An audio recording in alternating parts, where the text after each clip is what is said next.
پێنجەمین خولی پێشەنگای نێودەوڵەتی سلێمانی بۆ کتێب لە پایتەختی ڕۆژشەمبیری بەڕێوە دەچێت کە بێگومان ئەمڕۆ یەکەم ڕۆژە لە 23/11 تاوکو 2/12 بەردەوامی ئەبێت. بێگومان بە بەشداری سەدان ناوەندی چاپ و پەخش و بڵاوکردنەوە لەلایەن وڵاتی جیاوازەوە بە ملیۆنان کتێب و بە هەزاران ناونیشانی جیاواز لە پێشەنگای نێودەوڵەتیەکەیان ڕەنگی داوەتەوە. بێگومان با چاودێری وەزارەتی ڕۆژشەمبیری و لاوانی حکوومەت هێرێمی کوردستان و بە پشتیوانی پارێزگاری سلێمانی دەستگای چاپ و پەخشی ئەتلەس بۆ ئەم ساڵیش باگڕوتینێکی زیاترەوە لە پێنجەمین خولی پێشەنگای نێودەوڵەتی سلێمانی بۆ کتێب ئەم پێشەنگای کردوتەوە. جا بۆ ئەوی زانیاری ورتر لەسەر پێشەنگاکە وەرگرین زۆر بەڕێز خاتوگوڵان نیروانم لەگەڵا بێت بەڕێوەبەری مارکێتین لە پێشەنگای نێودەوڵەتی سلێمانی بۆ کتێب. خاتوگوڵان سڵاو لێبێت و سپاس بۆ ئامادەبوونت هەر با لەوە دەست پێ بکەین. ئەم ساڵ گڕوتینەکەت چۆن ئەبینی بە بەشداریکردنی سەرجەم ناوەند و چاپە بڵاوکراوەکان لە پێنجەمین خولی پێشەنگای نێودەوڵەتی سلێمانی بۆ کتێب؟ سڵاو لە ئێوەش بەیانیە و بینەرانی کورسات باش بەڵێ بە خۆشحاڵیەوە ئەمڕۆ پێنجەمین خولی پێشەنگای نێودەوڵەتی کتێب لە شاری سلێمانی ئەکرێتەوە بۆ ماوەی 10 ڕۆژ بەردەوامە بێ ڕۆژانە لە کاژێرنەوە بۆ 6 ئێوارە. جیاوازی ئەم ساڵ لە ڕووی چەندێتی چۆنێتیەوەی بەڕاستی ئەم ساڵ لە 20 وڵاتی جیاوازەوە چەندین ناوەند و دەستگا 200 ناوەند و دەستگای نیشتیمانی و بیانی لەگەڵمانە بەشداریان کردووە کە تۆم لەم 150 ناوەند و دەستگای ناوخۆین و 150 ناوەند و دەستگای بیانین لە کۆمەڵە ڕەهەندەوە ئیجابیاتی هەیە. یەکێک لەوانە ڕەهەندی سەقافی و جوڵەیەکی سەقافی زۆر گرنگە وەروە جوڵەیەکی ئابووری زۆر گرنگە.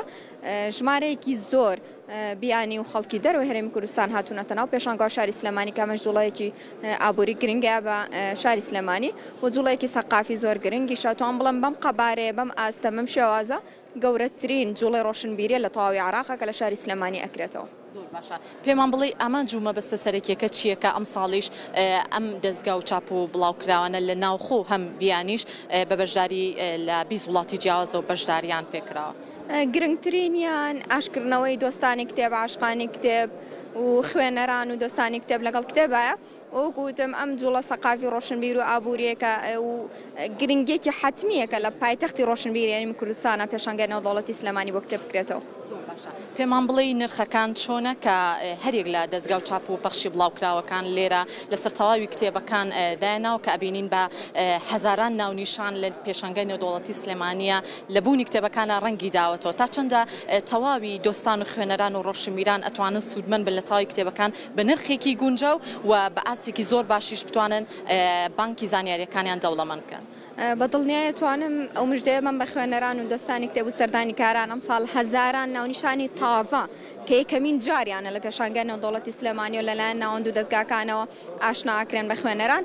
هەموو ناوەند و دەستگاکان ئەو مزگەنیان بە خوێنەرانی خۆیان کە داشکاندنی زۆر تایبەتیانەیە لە نرخی کتێبەکان واتە لەو نرخێکە لە کتێبەکانیە لە دەرەوەی پێشانگان نرخی ئێرە تەواو جیاوازەوە نرخێکە بە ڕێژەی جیاواز لە ناوەند و دەستگاکان داشکاندنی زۆر باشیان بۆ ئەمە خوێنەران و دۆستانی کتێب کردووە.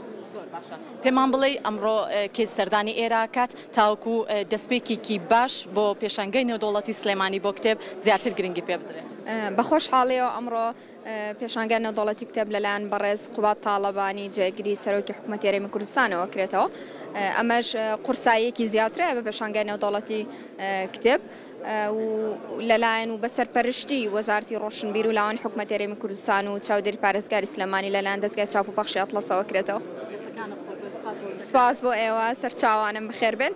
ئەخوازم خوێنەران دۆستانی کتێب عاشقانی کتێب بەدڵنیایی سەردانی پێشانگا بکەن لێرە کتێبی دڵخوازی خۆیانە دۆزنەوە.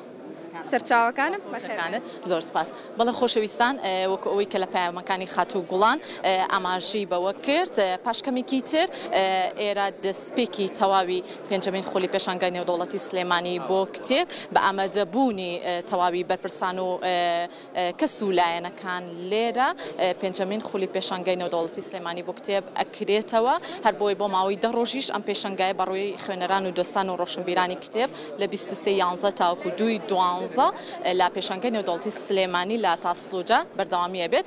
تۆی خوازیاری کتێبیش ئەتوانی تەواوی ئەو کتێبانی کە خۆت هەستەکەی با بڵێن بە خوێندنەوەی ئەتوانی بیتە ئێرە و تاوی ناونیشانەکان بە چاوی خۆت ببینیت. ئەمە بەشێک لەو زانیارانە بوو کە ئەمڕۆ لە پێنجەمین خولی پێشەنگای نێودەوڵەتی سلێمانی بۆ کتێب بۆ تەواوی بینەرانم گواستەوە. ئەگەڕێمەوە بۆ ستۆدیۆ بۆ لای هاوکارانم فەرموون.